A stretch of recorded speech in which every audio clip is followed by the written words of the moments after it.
Hello bachcho, let us read this given question. So the given question says that the dominant mechanism for motion of charge carriers in forward and the reverse bias silicon PN junction are.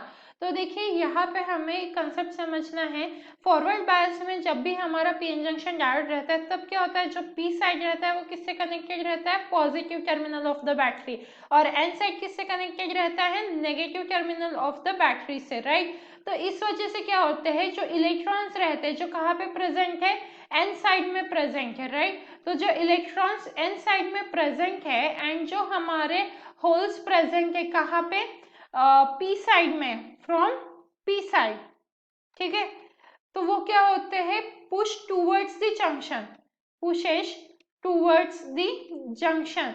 ये इसमें forward bias में क्या होता है, junction की तरफ उनको एक पुश मिलता है। वही अगर हम रिवर्स बायस की बात करें तो P किससे कनेक्टेड रहता है, नेगेटिव टर्मिनल से कनेक्टेड रहता है, और N किससे कनेक्टेड रहता है, पॉजिटिव टर्मिनल से कनेक्टेड रहता है। तो यहाँ पे ये क्या होते हैं, push away from the junction, pushes away from the junction. इसीलिए हम बोलते हैं ना, फॉरवर्ड बायस में जो डिप्लीशन रीजन है उसकी विड्थ कम कम होती जा रही है, और रिवर्स बायस में डिप्लीशन जो रीजन रहता है वो क्या होता है, बढ़ते ही जाता है, बढ़ते ही जाता है। क्योंकि जो फॉरवर्ड बायस की अगर बात करें तो ये दोनों एक दूसरे की तरफ इस तरीके से पुश किए जाते हैं, इसीलिए जो डिप्लीशन लेयर है वो कम कम होती जाती है।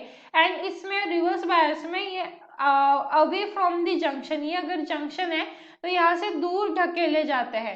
सो on the basis of this we can select option D, because देखिए यहाँ पे बोला diffusion in the forward bias and drift in the reverse bias. तो ये फॉरवर्ड बायस में हमारा होता है डिफ्यूजन एंड रिवर्स बायस में होता है ड्रिफ्ट। अब देखिए हमारा जो ऑप्शन ए है वो गलत हो जाएगा क्योंकि इन्होंने ड्रिफ्ट फॉरवर्ड बायस में दे दिया है। सी ऑप्शन भी गलत हो गया क्योंकि diffusion in both the cases बोला है, तो सी भी गलत है एंड डी भी गलत है क्योंकि ड्रिफ्ट दोनों केस में दे दिया है। एक केस में होता है डिफ्यूजन मतलब फॉरवर्ड बायस में, एंड रिवर्स बायस में होता है drift, and hence our final answer will become option B, that is diffusion in forward bias and drift in reverse bias. And I hope you understood it well. All the best.